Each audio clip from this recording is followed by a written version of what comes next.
What makes Fight Club truly great is its depth.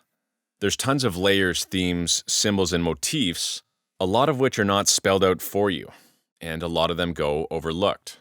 But is it possible that most of us overlook the main theme of the movie?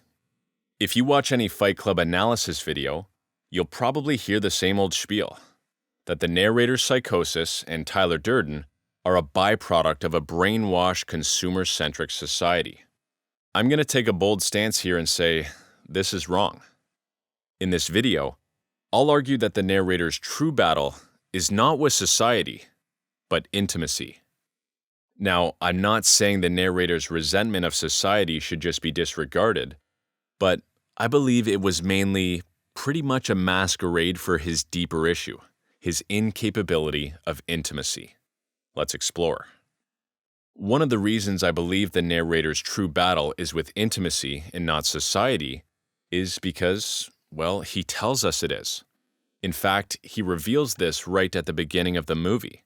Check this out. I realized that all of this, the gun, the bombs, the revolution, has got something to do with a girl named Marla Singer.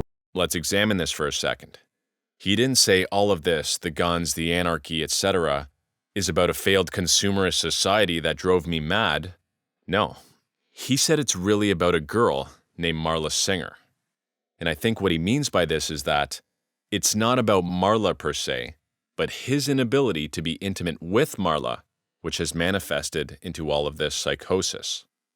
Our narrator clearly has intimacy issues. He comes from a broken home where his mother and father were estranged from each other.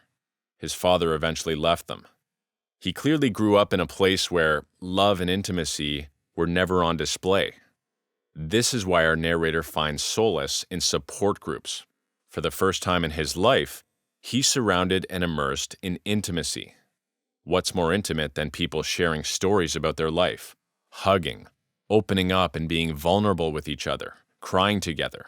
Strangers with this kind of honesty make me go a big rubbery one. But guess what? While he is for the first time immersed in intimacy, our narrator himself can't be intimate. True intimacy is honesty.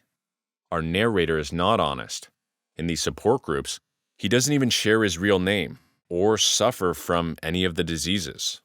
The support groups are merely a band-aid, a safe space where he can experience the consistent intimacy he never got from his family. Go ahead, Cornelius. You can cry. Oddly enough, it's here at these support groups that our narrator gets a real chance at honest intimacy in the form of a love interest, Marla Singer. And though he initially despises her, our narrator is eventually intrigued by Marla. He likes her and is drawn to her. Maybe we should exchange numbers. I'm going to dedicate an entire video as to why the narrator is drawn to Marla, but for now, let's stick with the topic of the intimacy. Marla wants to be intimate with our narrator. There's several scenes where she expresses her desire for something more meaningful. But our narrator can't open up. Talk to me. Let go of me. No. Leave me alone. This conversation This conversation is over. is over. Intimacy is the ability to be vulnerable. Marla's vulnerable with our narrator. She calls him over when she thinks that she might have breast cancer. After the examination, she kisses him. And what response does our narrator give? Are we done? Again, Marla wants intimacy. Our narrator is emotionally unavailable. It's only really towards the end of the movie that our narrator has some development and is honest about his feelings. I've come to realize is that I really like you, Marla. Another scene which I believe really reveals the narrator's true struggle is intimacy issues and not society is the bathtub scene. In this scene, Tyler poses this question to the narrator. He says, if you could fight anyone in the world, who would you fight? Our narrator says his boss. Fight my boss, probably. Indicating, of course, the common interpretation that his bone to pick is with the work, consume, die mentality. But when the narrator asks the same question to Tyler, what does Tyler say? Fight my dad. I'd fight my dad. This is very revealing because, remember, Tyler's merely a mouthpiece for the narrator's true subconscious. Our narrator thinks his bone to pick is with consumer society, i.e., his boss, but really, it's with his dad. Because he was more or less abandoned by his father, our narrator has no idea how to be a man. Remember, Tyler Durden is nothing more than the narrator's idea of masculinity. In short, all of these reasons indicate that the narrator's true issue is with intimacy issues. As with most people with deep-seated familial issues, they don't lash out at their family, they lash out at society, often with no concrete objective, but just to destroy and cause mayhem. Sound familiar? The narrator's problems go deeper than the capitalist consumer society. Society's not a bad place. Yes, society's going to repress some masculine instincts, and that's probably a good thing. We can't have men running around like wild animals. We need law and order.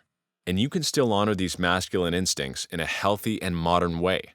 I did a whole video about this. You should check it out. Again, the narrator's real struggle is that he doesn't know how to connect with anyone. He's really struggling with intimacy. Let's end off with another thesis-affirming quote, this time from the novel. I know why Tyler had occurred. Tyler loved Marla. From the first night I met her, Tyler, or some part of me, needed a way to be with Marla. Hey, thanks for watching. I want to give a shout out to everyone who's commented on some of my past videos. It really does mean a lot. I appreciate it. And if there's anything you guys want next, just let me know. Thanks again for watching, and I'll see you next time.